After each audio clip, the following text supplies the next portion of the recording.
اعوذ باللہ من الشیطان الرجیم، بسم اللہ الرحمن الرحیم۔ انجینئر مبشر محمود شاہ آپ کے ساتھ حاضر ہے۔ اس سے پیشتر تقوی کے بیانات ہو چکے ہیں،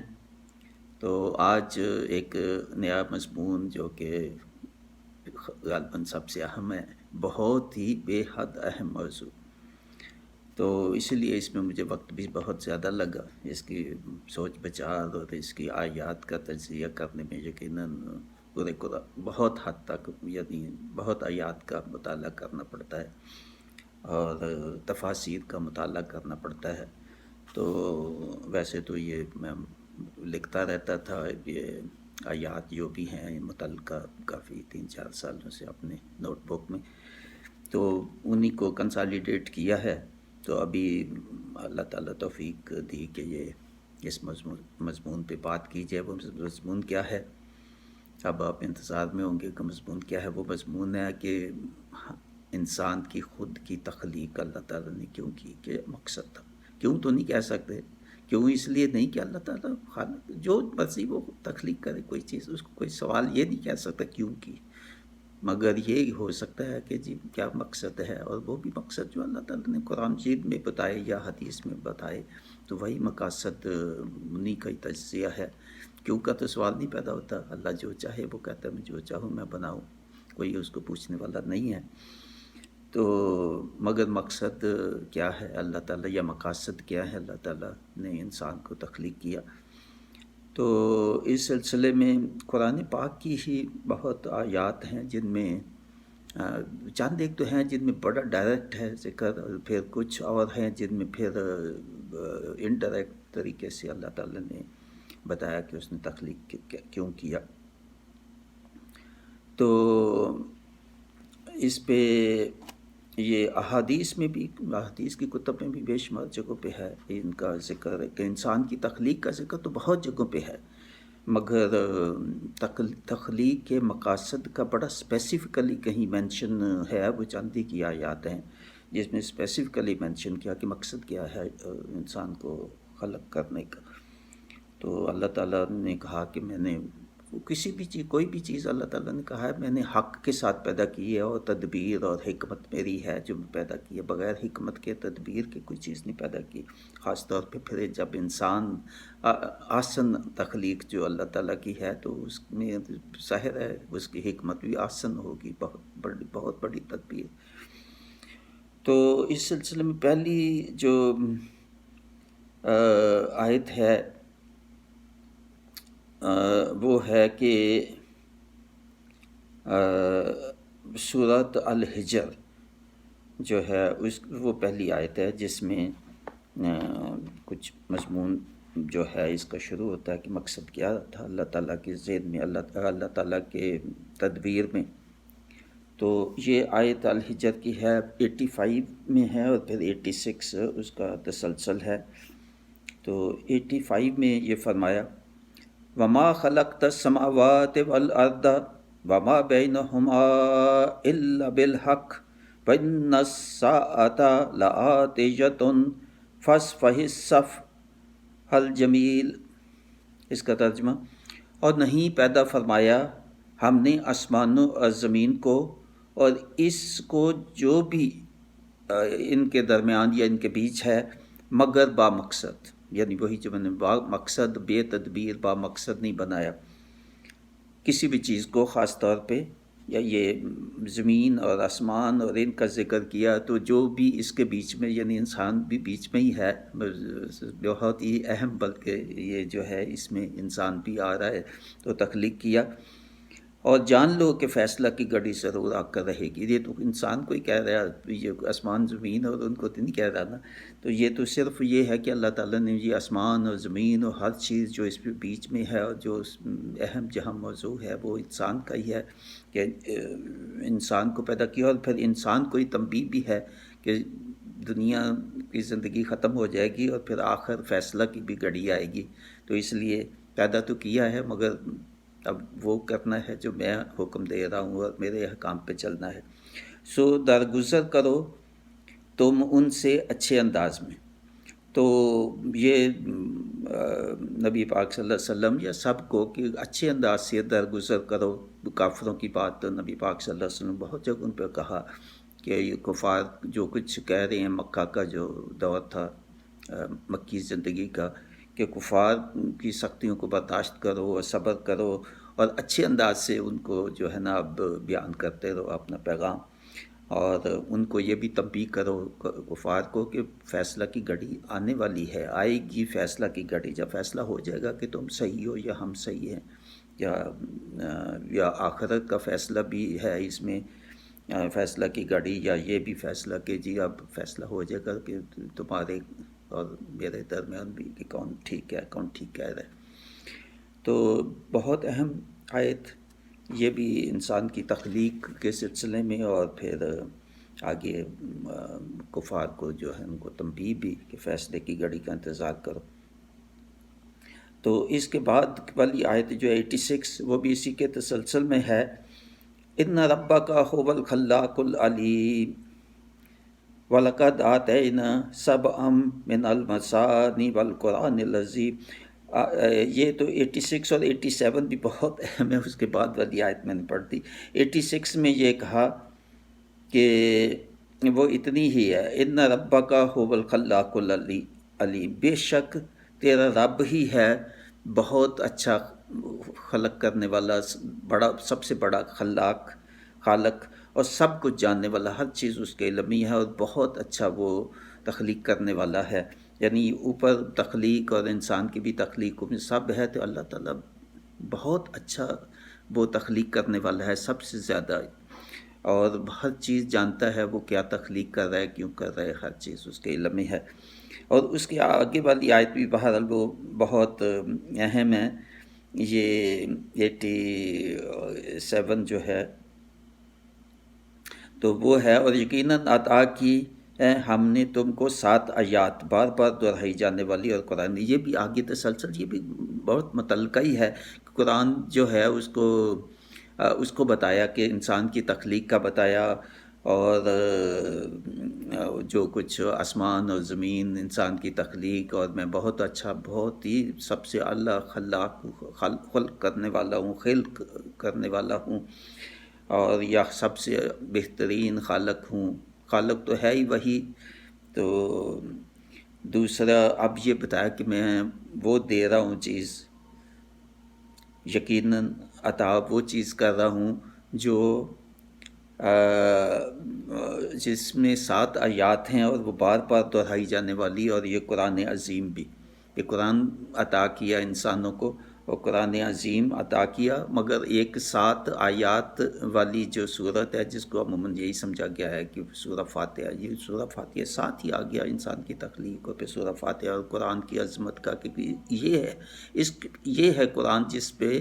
انسان نے چلنا ہے تو وہ مقصد حیات جو ہے نا وہ اپنا پورا کر سکے گا. اور اس تو یہ بہت اہم آیات ہیں. تو اس کے بعد کی آیت سورہ یاسین میں یہ فرمایا آیت 81 میں کہ اللہ تعالیٰ اگر چاہے تو جس نے زمین اور آسمان اور ہر چیز اس میں جو ہے جیسے اوپر آیا کہ وہ اس نے پیدا کی، تو کیا اس کے لیے یہ مشکل ہے؟ یہ جو انسان موت کے بعد جو قبروں میں چلے جائیں گے تو ان کو اٹھانا کوئی اس کے لیے کوئی مشکل نہیں. یہ دوبارہ تخلیق کرنا ایک تو پہلی ہے، پھر دوبارہ تخلیق کرنا بھی کوئی مشکل نہیں ہے. اللہ تعالیٰ یہ کافر جو کہتے تھے کہ مر مٹ گئے، مٹی ہو گئے، ہڈیاں گل سڑ گئی تو کیسے اٹھائیں گے، تو اس کے جواب میں یہ سورہ یاسین کی 81 آیت ہے. اللہ تعالیٰ کہتا ہے جب پہلی دفعہ پیدا کیا تو کچھ بھی نہیں تھا، تو اب تو ہڈیاں وغیرہ ان کو میں کیسے نہیں اٹھا سکتا. دوبارہ زندہ کرنے کا اللہ تعالیٰ کہہ رہا ہے کہ بے شک میرے لیے کوئی مشکل نہیں ہے. تو اس کے بعد والی آیت ہے احقاف، آیت جو ہے سورہ احقاف کی آیت ہے، سورہ احقاف.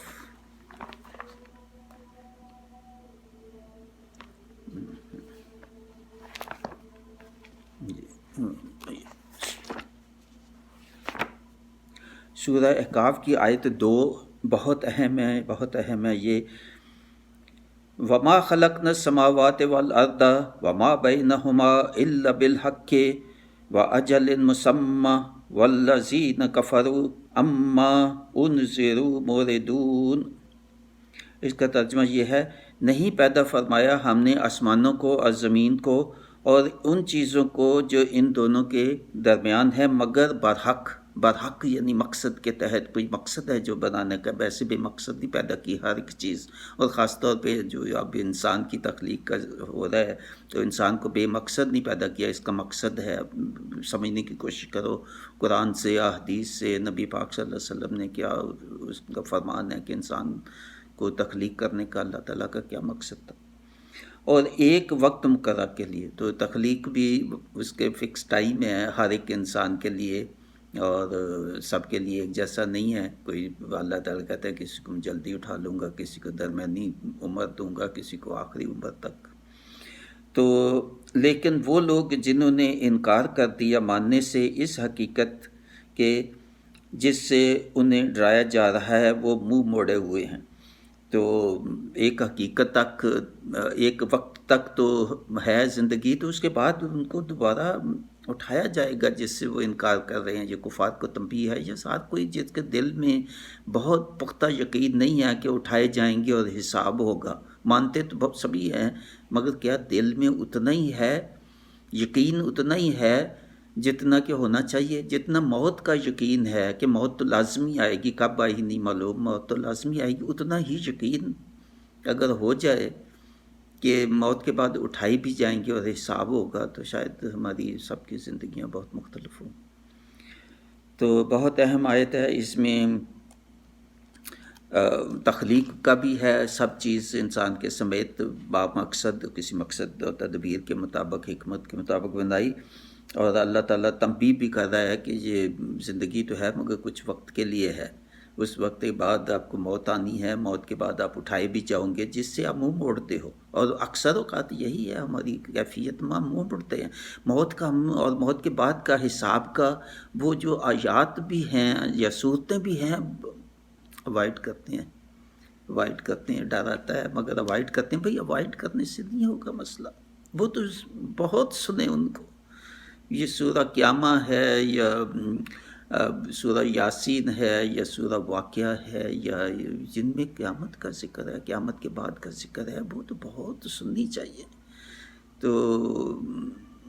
یہ جو اور بھی بہت صورتیں ہیں یہ جو اس کی، تو وہ سننی چاہیے تاکہ پتہ تو چلے کہ کیا ہوگا ہمارے ساتھ۔ یہ جو اللہ تعالیٰ نے ہمیں تخلیق کیا، پھر یہ آپشن بھی دے دی کہ اچھائی بھی کرو، بھلائی کا کام بھی کرو، یہ بھی ہے، نہیں دوسری بھی آپشن ہے کہ جی ٹھیک ہے اس کو چھوڑ دو، نافرمانی کی آپشن بھی ہے۔ تو کون جو ہے وہ پہلی آپشن پہ چلتے ہیں اور تقویٰ کا راستہ اختیار کرتے ہیں۔ تو بہت اہم ہے یہ بھی آیت اس لحاظ سے کہ اس میں تنبیہ بھی ہے، تخلیق کا بھی ہے، اور آخرت کے موت کے بعد اٹھائے جانے کا بھی ذکر ہے، قیامت کا بھی ذکر ہے۔ تو یہ ہوئی احقاف کی آیت،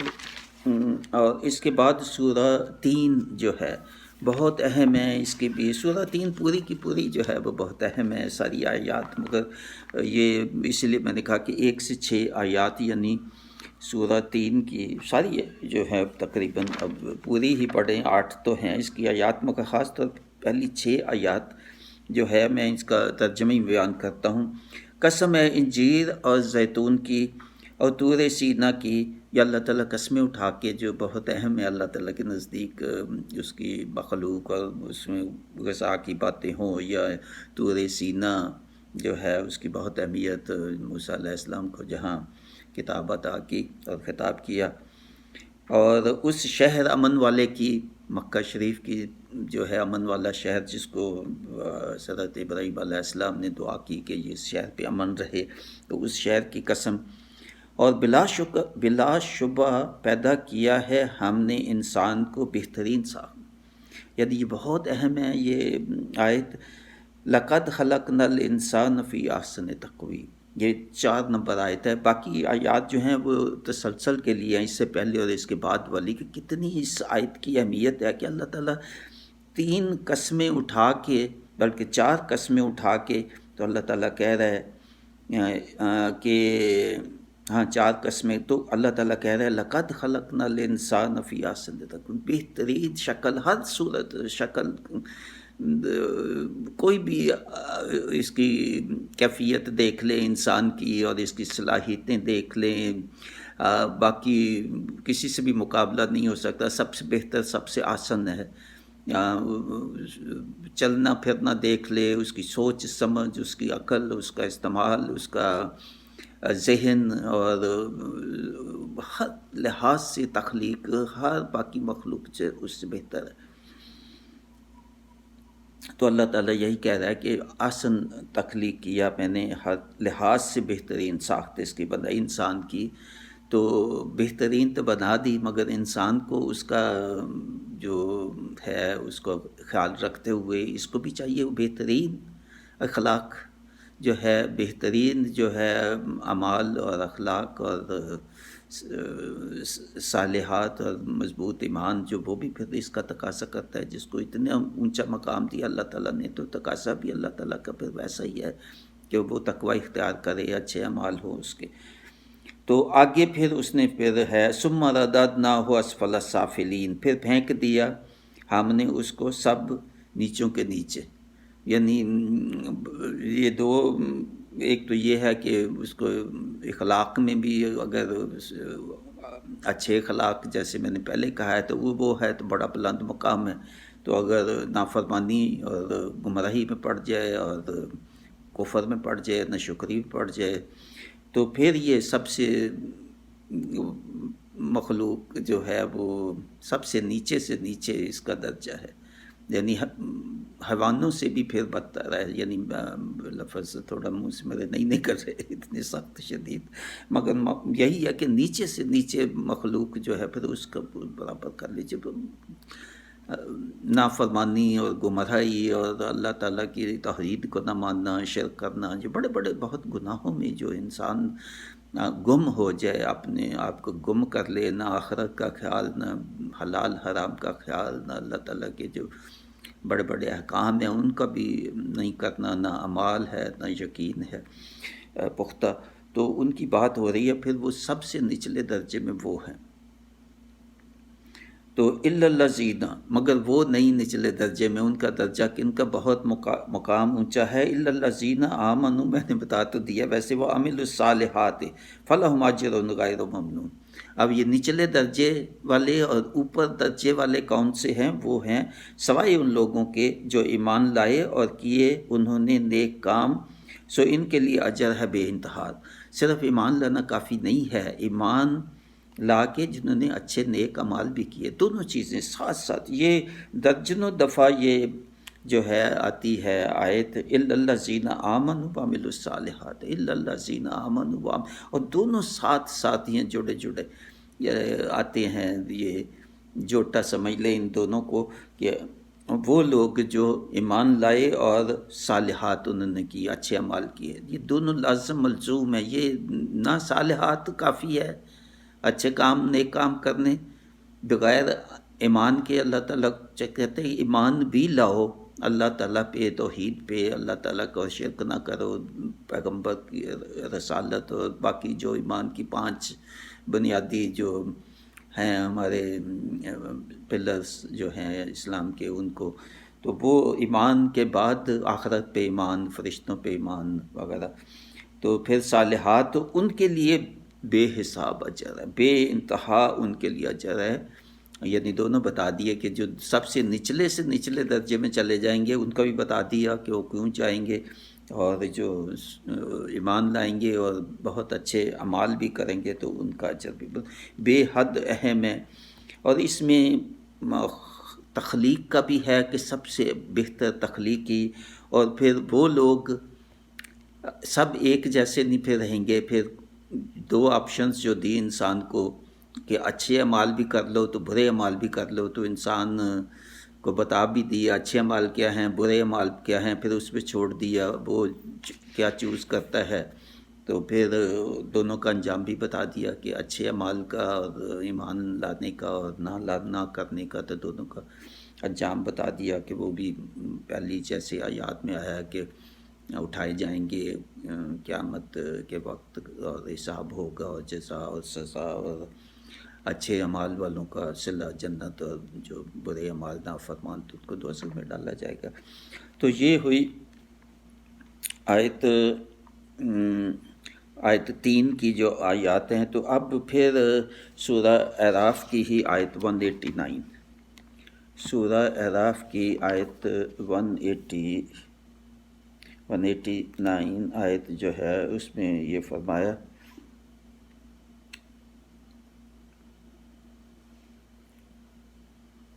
اس میں ہے، میں ترجمہ پڑھتا ہوں۔ اس کا شروع ایسے ہوتا ہے، هو الذی خلقکم من نفس واحدۃ وجعل منها زوجها لیسکن الیہا فلما تغشاها۔ تو آگے یہ جو ہے اس کا اختتام ہوتا ہے لنکونن من الشاکرین۔ تو ترجمہ جو ہے وہ یہ اللہ تعالیٰ یہاں فرماتا ہے کہ انسان کو پیدا کیا، سب انسانوں کو ایک جان سے، جس نے ایک جان سے پیدا کیا، اور پھر اسی ایک سے حضرت آدم علیہ السلام کا یہ ذکر ہے، تو ایک جان سے پھر آگے جوڑا جو ہے وہ بنایا، 2 بنائے، اور پھر اس 2 سے جو ہے آگے ہے کہ آدمی اور عورت اور ان کا ملاپ سے پھر جو ہے وہ اور جو ہے اس کو پھیلاتا گیا اللہ تعالیٰ، نسل اور انسانوں کو بڑھاتا گیا، مردوں اور عورتوں کو بڑھاتا گیا۔ اور یہ کہ اللہ تعالیٰ شکر کرے کہ جن کو بھی اللہ تعالیٰ اولاد دیتا ہے تو ان کو یہ ہے کہ تبھی کہ جی آپ شکر کریں کہ اللہ تعالیٰ نے اولاد دی، تو اس کا شکر ادا کریں اولاد کا۔ کہ یہ اس کے بعد والی آیت میں بھی یہی ہے کہ میں اولاد تو دے دیتا ہوں، مانگتے رہتے ہیں مجھ سے، مگر جب ہو جاتی ہے تو پھر ناشکری کرتے ہیں، یا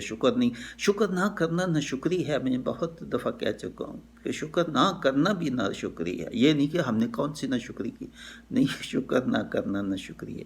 تو یہ اللہ تعالیٰ پھر کہہ رہا ہے کہ جن اولاد، جن کو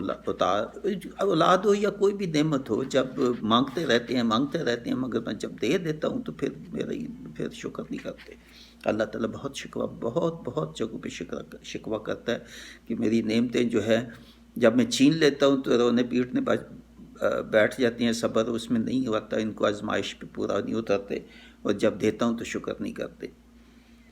تو بہت اہم یہ بھی ہے کہ انسان کی تخلیق اور کیسے پھیلایا انسان کو، اور اتنے زیادہ جو ہے ایک نفس سے، ایک جان سے، پھر 2 سے پھر آگے پھیلاتا گیا۔ تو یہ بھی انسان کی تخلیق کے مراحل ہیں اس میں۔ جیسے میں نے کہا کہ یہ جو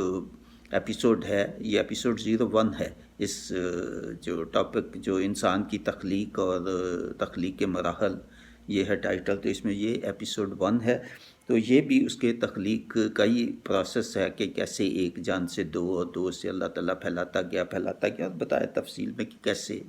یعنی وہ پتہ ہی ہے کیسے ہوتا ہے۔ تو یہ ہے۔ تو اس کے بعد جو ہے وہ سورہ سجدہ کی آیت جو ہے وہ ہے سورہ سجدہ کی آیت جو ہے وہ ہے اس کی 7 آیت، سورہ سجدہ کی 7 اور اس کے ساتھ 8 آیت۔ اس میں فرمایا 8 تو تسلسل کے لیے ہے، تو 7 جو ہے وَبَدَأَ خَلْقَ الْإِنسَانَ مِنْ طِينٍ، نہیں، اس سے اوپر سے شروع ہوتی ہے الَّذِي أَحْسَنَ كُلَّ شَيْءٍ خَلَقَهُ وَبَدَأَ خَلْقَ الْإِنسَانِ مِنْ طِينٍ، یہ 7 ہے۔ الَّذِي أَحْسَنَ كُلَّ شَيْءٍ خَلَقَهُ وَبَدَأَ خَلْقَ الْإِنسَانَ مِنْ طِينٍ، جس نے خوب بنائی ہر چیز، جو چیز بھی بنائی، اور ابتدا کی تخلیق انسان کے گارے سے کی، یعنی جو چیز بھی انسان، آسمان زمین جن کا ذکر ہو، جو ان کے بیچ میں ہے، سب کچھ بہت بنایا، مگر انسان کی خصوصیت بیان ہو رہی ہے کہ سب سے اعلیٰ چیز، سب سے عمدہ تخلیق جو ہے، بہتر تخلیق وہ انسان ہی ہے۔ مگر اس کا شروع جو ہے وہ، جیسے میں نے کہا کہ مراحل کیا ہیں، تو تخلیق کے مراحل یہ کہ مٹی کے گارے سے جو ہے تخلیق شروع ہوئی، مٹی کے گارے سے تخلیق شروع ہوئی، اور پھر چلائی اس کی نسل، اگلی جو آیت ہے یہ تو 7 تھی پہلے، یہ 8 جو ہے وہ ثم جعل نسلہ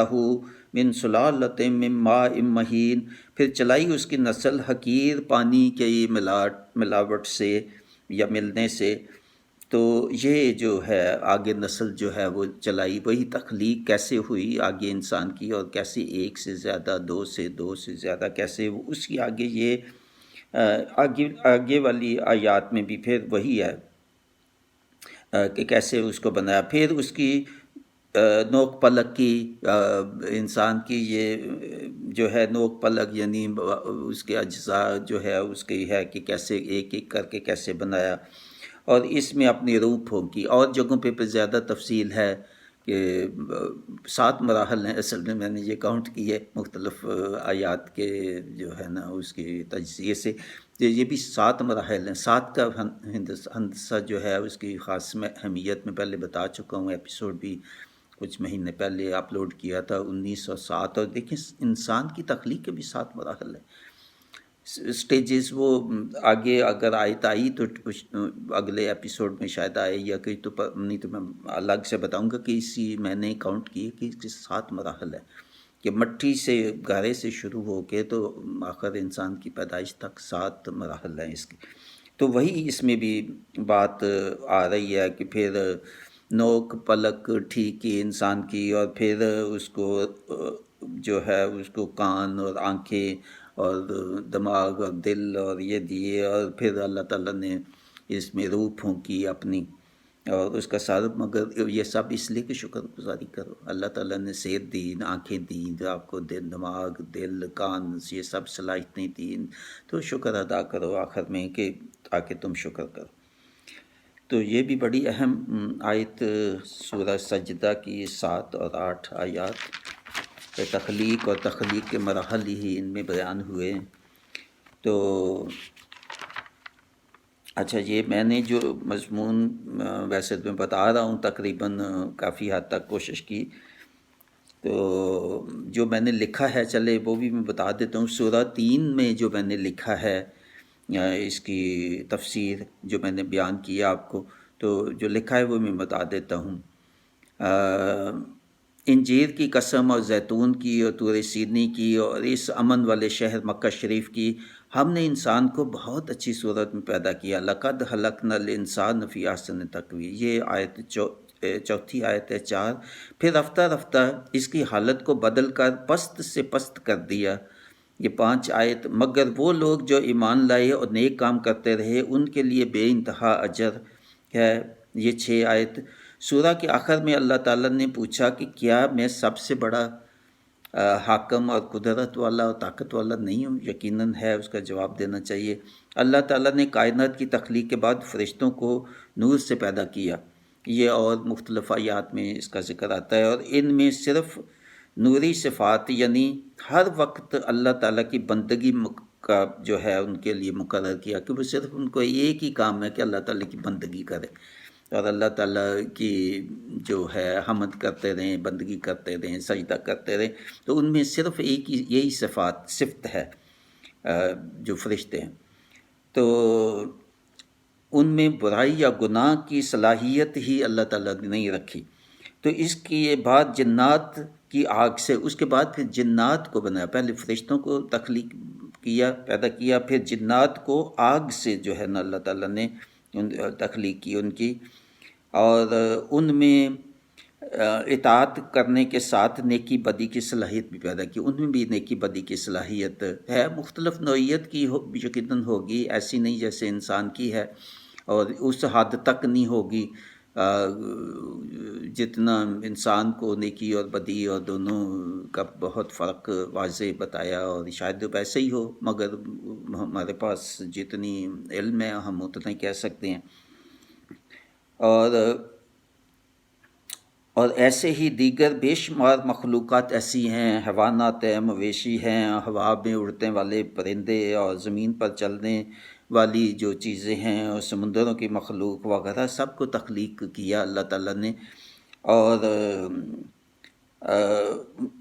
بہت آیات میں آتا ہے کہ وہ بھی مجھے اللہ تعالیٰ کو سجدہ کرتے رہتے ہیں، یعنی ان کا بھی مقصد حیات اللہ تعالیٰ کو سجدہ کرنا، اللہ تعالیٰ جو ہے سجدہ ہم کا بھی مفہوم اللہ تعالیٰ ہی جانتا ہے وہ کیسے سجدہ کرتے ہیں، مگر جب یقین ہے ہمیں کہ جو اللہ تعالیٰ کہہ رہا ہے یقیناً اس میں کیا شک ہو سکتا ہے کہ وہ سجدہ کرتے رہتے ہیں، تو ان میں بھی صلاحیت نہیں ہے گناہ کرنے کی کوئی ایسی، تو اس لیے ان کا بھی کوئی حساب نہیں ہوگا۔ تو آخر میں اللہ تعالیٰ نے انسان کی تخلیق، ان سب کے بعد آخر میں انسان کی تخلیق کی، اور یہ جو ہے جس کا قرآن مجید کی متعدد آیات جن کا ذکر آگے آئے گا، ان میں فرمایا کہ انسان کو بچتی مٹی ٹھیکری سے جو ہے وہ شروع یہاں سے ہوا، بچتی مٹی جو ہے اس سے بنایا، جو پہلے سے نہیں مٹی جو ہے اس کے بعد کی ہے کیفیت، مگر شروع جیسے پہلی آیت جو ہے اس میں آیا گارے سے ہوئی، اور جو پہلے گارا تھی پھر بدبودار چکنی مٹی۔ اب وہ 7 مراحل جو میں بتایا کہ 7 مراحل ہیں، یہاں پہ اس کی میں نے بتائی تفصیل۔ پھر بدبودار چکنی مٹی، پھر شدید گرمی اور حرارت سے بجتی مٹی یا ٹھیکری وہ بنی اور اس کی طرح ہوئی، تو اس سے خوبصورت انداز میں اللہ تعالیٰ نے انسان کو بنایا، اور پھر بنا کر جو ہے اللہ تعالیٰ نے اپنی روح پھونک دی اس میں، اور حضرت آدم علیہ السلام کو تخلیق فرمایا، اور حضرت آدم سے پھر اماں حوا جو ہے ان کی تخلیق، حضرت آدم علیہ السلام کی جو بائیں پسلی ہے اس سے تخلیق فرمایا، اور پھر ان دونوں سے ہزاروں لاکھوں اور اب 2 کروڑوں اربوں میں آگی بات نفوس جو ہے وہ پیدا ہوئے، جیسے قرآن پاک کی آیت 189 جو ہے سورہ اعراف کی، جو میں نے بیان ابھی کر دی ہے آپ کو، تو اس میں کہ آگے جو ہے وہ ملاپ سے مرد اور عورت، اور آگے وہ بڑھاتا گیا اللہ تعالیٰ ان کی تخلیق کو۔ تو یہ جو 7 مراحل میں نے کہا وہ بھی میں نے بیان کر دی اس میں جو ہے۔ تو سورہ سجدہ جو ہے اس کا بھی میں نے جو لکھا ہے، چلے یہ بھی میں پڑھ دیتا ہوں، ویسے میں بتا دیا ہے سورہ سجدہ کی 7 اور 8 آیات، اور ان کا ترجمہ بتا دیا، تفسیر میں کچھ مزید بتا دیتا ہوں کہ اللہ تعالیٰ نے یہ فرمایا اس میں کہ جس نے یعنی اللہ تعالیٰ نے نہایت خوب جو ہے وہ بنائی، جو چیز بھی اللہ تعالیٰ نے بنائی، اور انسان کی بناوٹ مٹی سے شروع کی، پھر اس کی نسل ایک بے وقت پانی کے نچوڑ سے چلائی، یہ نطفہ غذا سے بنتا ہے، اور انسان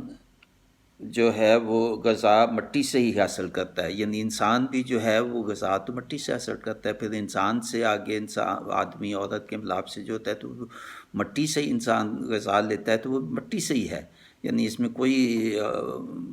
کنفلکٹ نہیں ہے یا کنٹرڈکشن نہیں ہے۔ تو اللہ تعالیٰ تو کہتا ہے مٹی سے میں نے پیدا کیا انسان کو، تو یہ تو مٹی نہیں ہے، یہ تو نطفہ ہے انسان، یہ جو پانی ہے،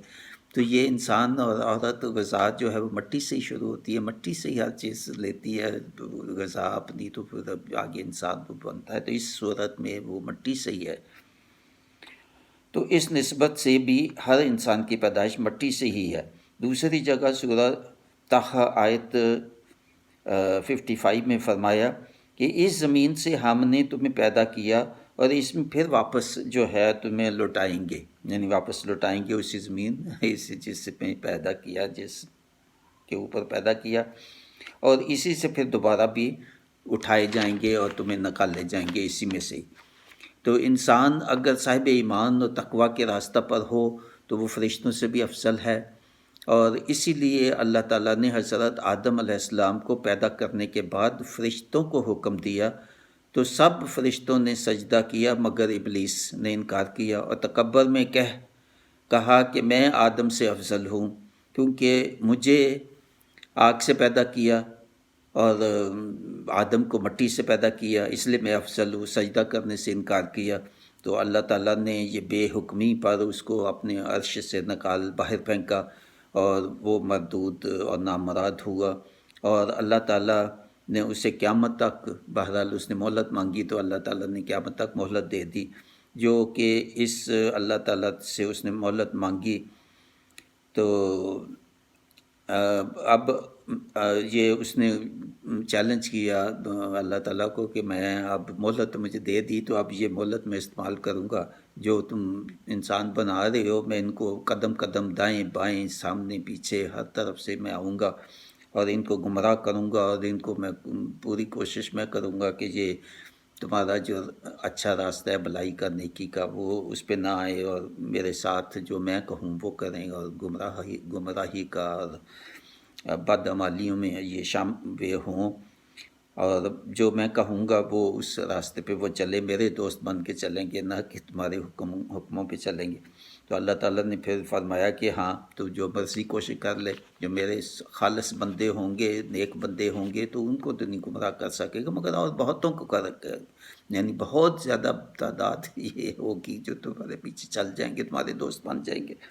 اور پھر میں حساب لے لوں گا ان سے بھی، جو تمہارے پیچھے جائیں گے ان کے لیے میں نے جہنم تیار کر لی ہے، اور جو میرے خاص بندے ہوں گے، نیک بندے ہوں گے، جو تمہارے کہنے پہ نہیں آئیں گے، تو ان کے لیے جنت میں نے تیار کر رکھی ہے۔ تو حضرت آدم اور ابلیس کا واقعہ قرآن پاک کی متعدد صورتوں میں آیا ہے۔ ابلیس کا لفظ قرآن پاک میں 11 مرتبہ ہے، جبکہ 9 مرتبہ آدم علیہ السلام اور سجدے کا جو ہے سجدہ کیا نہیں کیا یہ جو ہے اس کا ذکر ہے، اور جبکہ شیطان اور شیاطین کا 88 مرتبہ ان کا ذکر آیا، جن میں اکثر مقامات پر معنی ابلیس کے ہی ہیں، جو شیطان جو ہے اس کے معنی جو ہے ابلیس کے ہی، وہ ایک ہی سب جگہ پہ نہیں ہے،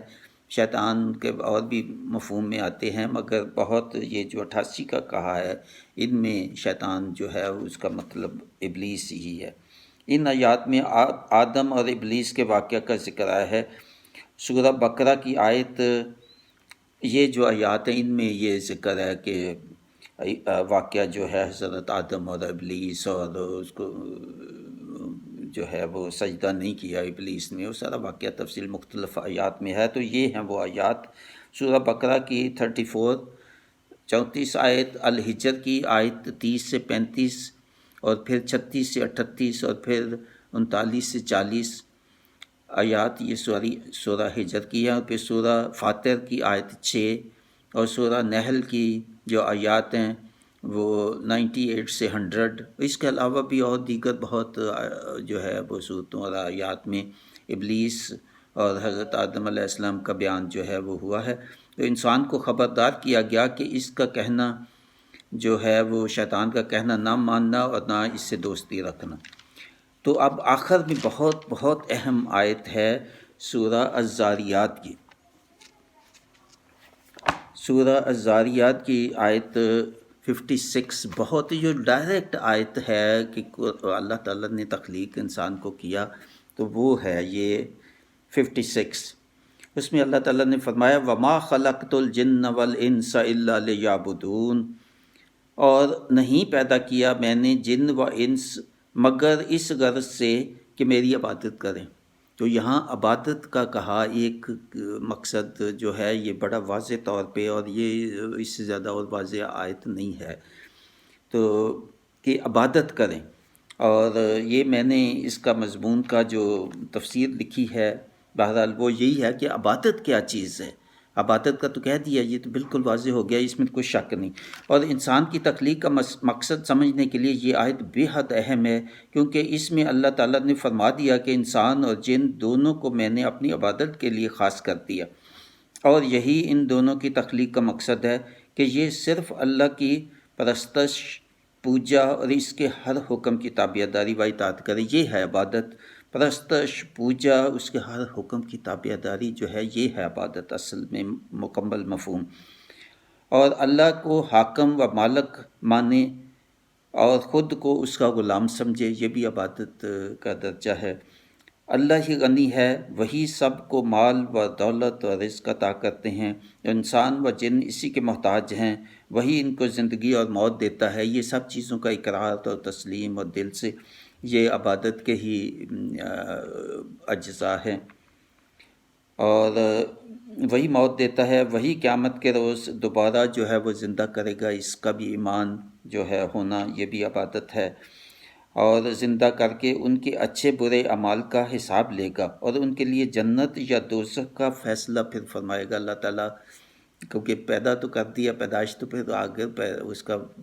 کچھ تو حاصل ہونا ہے، کیوں ان کو نیکی بدی کا جو ہے ان کو اختیار بھی دیا، تو ظاہر ہے اس کے بعد